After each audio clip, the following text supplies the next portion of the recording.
চট্টগ্রামের একটা ঘটনা নিয়ে, আমি যেটাকে বলবো অত্যন্ত সামান্য একটা ঘটনা, সেই ঘটনা নিয়ে বাংলাদেশ ইসলামী ছাত্র শিবির নানান বিতর্কের মধ্যে মুখ খুলেছে। শিবির বিবৃতি দিয়েছে, চট্টগ্রাম শিবির বিবৃতি দিয়েছে।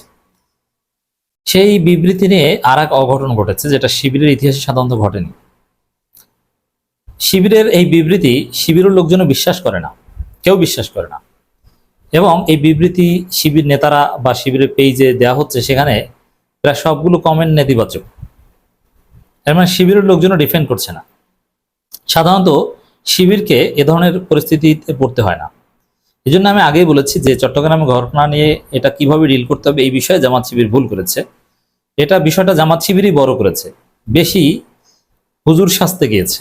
একটা সামান্য ঘটনা, হাসিনার দোসর শাহবাগী, যারা হাজার হাজার মানুষকে হত্যাযোগ্য করে তুলেছে, যাদের বিচার অনিবার্য, সেই শাহবাগীরা দেশের সর্বোচ্চ আদালতের বিরুদ্ধে বা রাষ্ট্রের বিরুদ্ধে বিদ্রোহ করতে মাঠে নেমেছে, যেখানে উচিত ছিল সেনাবাহিনী এবং পুলিশ তাদেরকে নিবৃত্ত করবে বা তাদেরকে পেটাবে, কিন্তু তা করেনি। কিন্তু কিছু জনতা তাদেরকে বাধা দিয়েছে। বাধা দিতে যে একটা অসুন্দর ঘটনা ঘটেছে, যেটা দৃষ্টিকটু, সমর্থনযোগ্য নয়।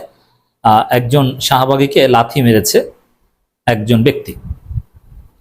কারণ এটা নিয়ে ওরা যতটা না তোলপাড় তৈরি করেছে, তার সাথে শিবির বেশি আক্ষেপ করছে যে এটা ঠিক হয়নি। আমিরে জামাত মুখ খুলেছে, অথচ আমিরে জামাত এসব বিষয়ে ফেসবুকে লিখবেন, এটা একদম বেমানান।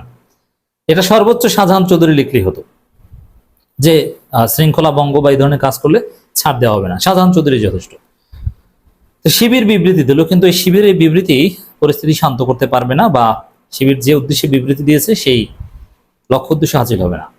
কিন্তু ঢাবি শিবির, ঢাকা বিশ্ববিদ্যালয় শিবির কাজটা ঠিক করেছে। তারা কঠিন বার্তা দিয়েছে ধৈর্যের সাথে। এই যে বামরা, এই শাহবাগীরা যে উস্কানিমূলক আচরণ করছে, এর বিরুদ্ধে শিবির একটা বার্তা দিয়েছে, যে শিবির ধৈর্যের পরিচয় দিয়েছে। শিবির চাইলে কিন্তু এই সারা দেশে এই বামদের একদম পিটিয়ে নিশ্চিহ্ন করে দিতে পারে, কিন্তু না, শিবির ধৈর্য ধরছে। শিবির কারো গায়ে হাত তুলছে না, শিবির কিছুই বলছে না, কিন্তু সতর্ক করে দিয়েছে, বার্তা দিয়েছে যে উস্কানিমূলক আচরণ করা হচ্ছে ঢাকা বিশ্ববিদ্যালয় ক্যাম্পাসগুলোতে, হলপাড়ায়। দর্শক, চট্টগ্রাম মহানগরী, চট্টগ্রাম শিবিরের, এটা মহানগরী না, চট্টগ্রাম প্রেস ক্লাবের ঘটনায় ছাত্র শিবিরকে জড়িয়ে অপপ্রচার, নিন্দা ও দোষী ব্যক্তির শাস্তি দাবি করেছে প্রেস বিজ্ঞপ্তি দিয়ে চট্টগ্রাম মহানগরী উত্তর শিবির। গত 28 মে বুধবার চট্টগ্রাম প্রেস ক্লাবে সংগঠিত গণতান্ত্রিক ছাত্রজোট ও শাহবাগ বিরোধী মঞ্চের মধ্যে সংঘর্ষে এক নারীর উপর আক্রমণের ঘটনায় নিন্দা ও ছাত্র শিবিরকে জড়িয়ে উদ্দেশ্যপ্রণোদিত অপপ্রচারের প্রতিবাদ জানিয়েছে বাংলাদেশ ইসলামী ছাত্র শিবির চট্টগ্রাম মহানগর উত্তর। এখানে একটা বিষয়, ওই নারীর উপর যে লাথি মারা, শুধু এটাকে সমর্থন করা হচ্ছে, মানে এটা নিন্দা জানানো হচ্ছে, কিন্তু অন্য পুরুষ শাহবাগীদের যে উত্তম মাধ্যম দিয়েছে, এটার নিন্দা কেউ জানায়নি। এর মানে কি, যে পুরুষ শাহবাগীদেরকে পেটানো জায়েজ, তার থেকে কেউ কিছু বলবে না নাকি?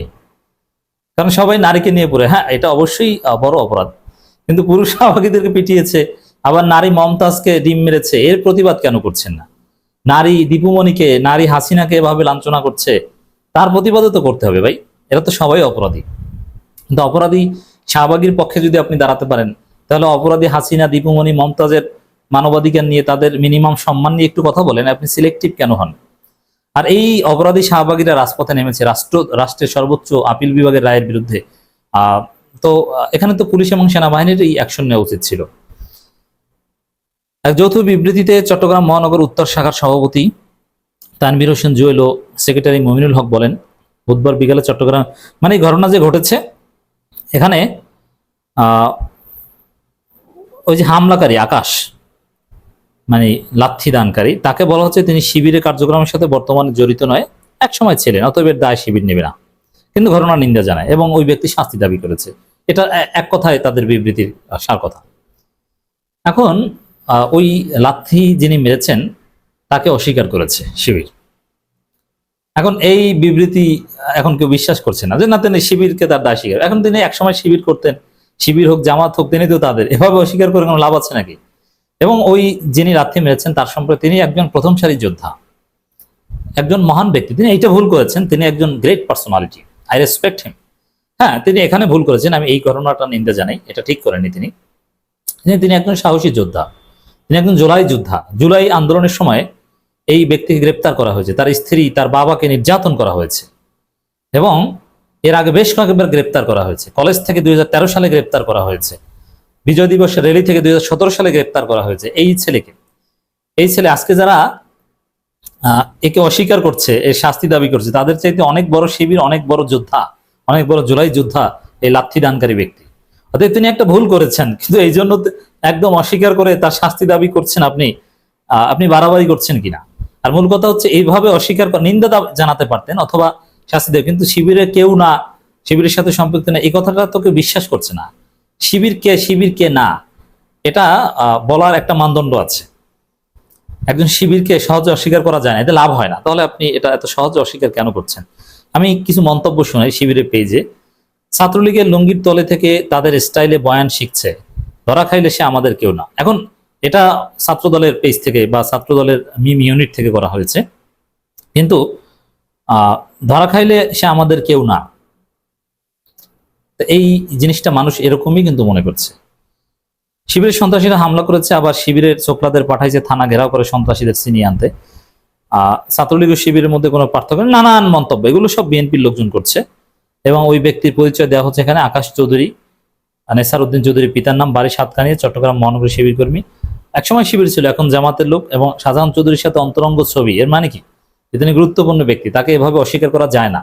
হ্যাঁ, সাংগঠনিকভাবে এটাকে আপনারা শাস্তির আওতায় বা আপনারা মামলা করেন, কোনো পদক্ষেপ নেই, কিন্তু তিনি কেউ না, মানে এটা তো বিশ্বাস করে না, এটা কেন বলছেন? দেখ দর্শক, শিবিরের মানে এই ছাত্র শিবিরকে জড়িয়ে অপপ্রচার মানে কি? এ তো শিবিরের প্রভাবশালী নেতা, এর মানে এই অস্বীকারকে কেউ বিশ্বাস করছে না।